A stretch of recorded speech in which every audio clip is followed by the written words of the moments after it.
വാർത്ത ഇപ്പോൾ സെക്രട്ടേറിയറ്റ് വളഞ്ഞിരിക്കുകയാണ്. ആശാവർക്കർമാർ പ്രത്യേകിച്ച് പ്രധാന ഗേറ്റ് ഇപ്പോൾ ഉപരോധിക്കുന്നു. MG റോഡും ഉപരോധിക്കുന്നുണ്ട്. ആശാവർക്കർമാർ കൂടുതൽ പേർ സമരത്തിനിറങ്ങുകയാണ്. കനത്ത പോലീസ് സുരക്ഷയിലാണ് സെക്രട്ടേറിയറ്റിന്റെ പരിസരമുള്ളത്. 4 പ്രധാന കവാടങ്ങളിലും കൂടുതൽ സേനാവിന്യാസമുണ്ട്. വാഹനങ്ങൾ കടത്തിവിടുന്നത് പരിശോധനയ്ക്ക് ശേഷം മാത്രമായിരുന്നു. ഇപ്പോൾ ഒരു വലിയ ആൾക്കൂട്ടം സെക്രട്ടേറിയറ്റ് പരിസരത്തേക്ക് എത്തിച്ചേർന്നിരിക്കുന്നതായി പ്രേക്ഷകർക്ക് കാണാം. വലിയ ബാഹുല്യമാണ് പ്രേക്ഷകർക്ക് കാണാൻ സാധിക്കുന്നത്. സെക്രട്ടേറിയറ്റ് പരിസരത്തെ ദൃശ്യങ്ങളാണ് തത്സമയം പ്രേക്ഷകർ കാണുന്നത്. മെയിൻ ഗേറ്റ് പൂർണ്ണമായും ഉപരോധിക്കുന്നതോടൊപ്പം തന്നെ MG റോഡും ഉപരോധിക്കുകയാണ് ആശാപ്രവർത്തകർ. ഈ തത്സമയ ദൃശ്യങ്ങളാണ് പ്രേക്ഷകർ കാണുന്നത്. ആകാശ ദൃശ്യങ്ങളിൽ പ്രേക്ഷകർക്ക് കാണാൻ സാധിക്കുന്നുണ്ട്. സെക്രട്ടേറിയറ്റ് പരിസരത്തിൽ നിന്നുള്ള ദൃശ്യങ്ങളാണ് ഇപ്പോൾ പ്രേക്ഷകർ കാണുന്നത്.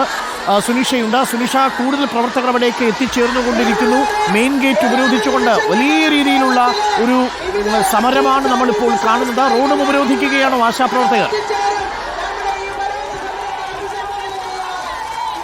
അരുൺ, പൂർണ്ണമായും ഈ MG റോഡ് ഉപരോധിച്ചുകൊണ്ടുള്ള ഒരു പ്രതിഷേധത്തിലേക്ക് കടന്നിരിക്കുന്നു. നമ്മൾ നേരത്തെ പറഞ്ഞതുപോലെ സമര ഗേറ്റിന് തൊട്ടു മുന്നിൽ പൂർണ്ണമായും ഉപരോധിക്കുകയാണ് ആശാപ്രവർത്തകർ. ഒപ്പം തന്നെ തൊട്ടടുത്തുള്ള ഈ ദൃശ്യങ്ങളിൽ കാണാൻ കഴിയും, തൊട്ടടുത്തുള്ള ഈ MG റോഡ് പൂർണ്ണമായും 2 ഭാഗവും പൂർണ്ണമായും ആശാപ്രവർത്തകർ ഉപരോധിക്കുന്ന കാഴ്ചയാണ്. കുത്തിരുന്ന് പ്രതിഷേധിക്കുന്നു.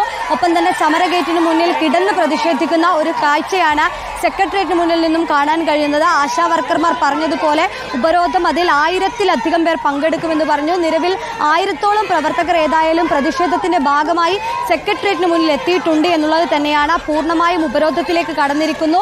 ഈ ഗതാഗതം പൂർണ്ണമായും സ്തംഭിച്ച സ്ഥിതിയാണ്. നേരത്തെ ഒരു വശത്തൂടെ വാഹനങ്ങളെ കടത്തിവിടുന്ന സ്ഥിതിയായിരുന്നുവെങ്കിൽ ആശാ വർക്കർമാർ 2 ഭാഗവും ഉപരോധിക്കാൻ തുടങ്ങിയതോടെ വാഹനങ്ങൾ വഴിതിരിച്ചുവിടുന്ന സ്ഥിതിയിലേക്ക് മാറിയിരിക്കുന്നു എന്നത് തന്നെയാണ്. ഏതായാലും പ്രതിഷേധം കടുപ്പിക്കുന്നു എന്നതിന്റെ സൂചന കൂടിയാണ്. നേരത്തെ ഒന്നും തന്നെ 36 ദിവസമായിട്ടും ഇത്തരത്തിലൊരു പ്രതിഷേധം നമ്മൾ ഇവിടെ കണ്ടിട്ടുണ്ടായിരുന്നില്ല എന്നുള്ളതാണ്. കാരണം വലിയ രീതിയിലുള്ള സംഗമങ്ങൾ ഉണ്ടായിരുന്നു. വനിതാ സംഗമം പോലെ മാർച്ച് 8-നടക്കം കൂടുതൽ ആളുകളെ ഉൾപ്പെടുത്തിക്കൊണ്ടുള്ള ഒരു സംഗമം അടക്കം ഇവിടെ നടത്തിയെങ്കിൽ പോലും ഈ സമരവേദിക്ക് മുന്നിലുള്ള കൃത്യമായി ഈ കസേര വെച്ച് ആളുകളെ നിയന്ത്രിച്ചുകൊണ്ട് വാഹനങ്ങൾ കടത്തിവിടുന്ന തരത്തിലായിരുന്നു പ്രതിഷേധം നമ്മൾ നേരത്തെ കണ്ടിരുന്നതെങ്കിൽ അതിൽ നിന്ന് വ്യത്യസ്തമായി ഇത്തവണ പൂർണ്ണമായും ഉപരോധിച്ചുകൊണ്ടുള്ള ഗതാഗതം തടസ്സപ്പെടുത്തിക്കൊണ്ട് തന്നെ സമരത്തിന്റെ അവകാശങ്ങൾ നേടും വരെയുള്ള പോരാട്ടം എന്ന് പറഞ്ഞുകൊണ്ടുള്ള സമര രീതിയാണ് നമുക്കിവിടെ കാണാൻ കഴിയുന്നത്. KK രമ അടക്കമുള്ളവർ ഏതായാലും ഈ സമരവേദിയിലേക്ക് ഇവർക്ക് ഐക്യദാർഢ്യം പ്രഖ്യാപിച്ചുകൊണ്ട് എത്തുകയും ചെയ്തിട്ടുണ്ട്.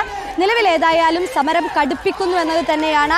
ഇനി അങ്ങോട്ട് ഇതേ രീതിയിലുള്ള സമരം. ഇതിലെ ഏറ്റവും പ്രധാനപ്പെട്ട കാര്യം, ഇന്ന് ഒരു പരിശീലന പരിപാടി ആരോഗ്യവകുപ്പ് സംഘടിപ്പിച്ചിരിക്കുന്ന അതേ ദിവസം തന്നെ അതിൽ ഹാജർ നില പരിശോധിക്കും. ഒപ്പം തന്നെ അവർക്ക് കൃത്യമായ പങ്കാളിത്തം ഉണ്ടാകണമെന്ന ഉത്തരവ് നൽകിയിരിക്കുന്ന അതേ സമയം തന്നെയാണ് ഈ ഉത്തരവ് ബഹിഷ്കരിച്ചുകൊണ്ട്, പരിശീലന പരിപാടി ബഹിഷ്കരിച്ചുകൊണ്ട് കേരളത്തിന്റെ ഓരോ ജില്ലകളിൽ നിന്നുമുള്ള ആശാ വർക്കർമാർ എത്തിയിരിക്കുന്നത് എന്നത് തന്നെയാണ് ഇതിലെ ഏറ്റവും പ്രധാനപ്പെട്ട കാര്യം. നിലവിൽ നിരവധി ആളുകൾ, നോക്കത്താ ദൂരത്തോളം ആളുകൾ ഇവിടെ ഇങ്ങനെ ഇരുന്ന് പ്രതിഷേധിക്കുന്നത് കാണാം. തൊട്ടു പിന്നിലായി തന്നെ നിരവധി ആളുകൾ നിന്ന് പ്രതിഷേധിക്കുന്നത് കാണാം. കൂടുതൽ ആളുകൾ ട്രെയിൻ ലേറ്റ് ആയതുകൊണ്ട് ഇനിയും കൂടുതൽ ആളുകൾ ഇവിടേക്ക് വരും എന്നുള്ളതാണ് ആശാ വർക്കർമാർ തന്നെ അറിയിക്കുകയും ചെയ്യുന്നത്. ഏതായാലും ചേച്ചി,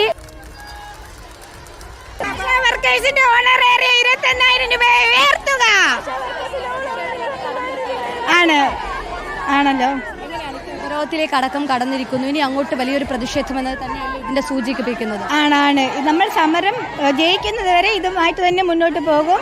എത്ര കാലം വേണമെങ്കിലും നമ്മളിവിടെ ഈ മഴയായാലും വെയിലായാലും കൊണ്ട് ഞങ്ങൾ ഈ സമരം വിജയിച്ചിട്ടേ ഇവിടുന്ന് പോവുള്ളൂ. അതാണ് പ്പെടുത്തി വിജയിപ്പിച്ച് ആനുകൂല്യങ്ങൾ നേടിയെടുക്കുന്നത് വരെ, അവകാശം നേടിയെടുക്കുന്നത് വരെ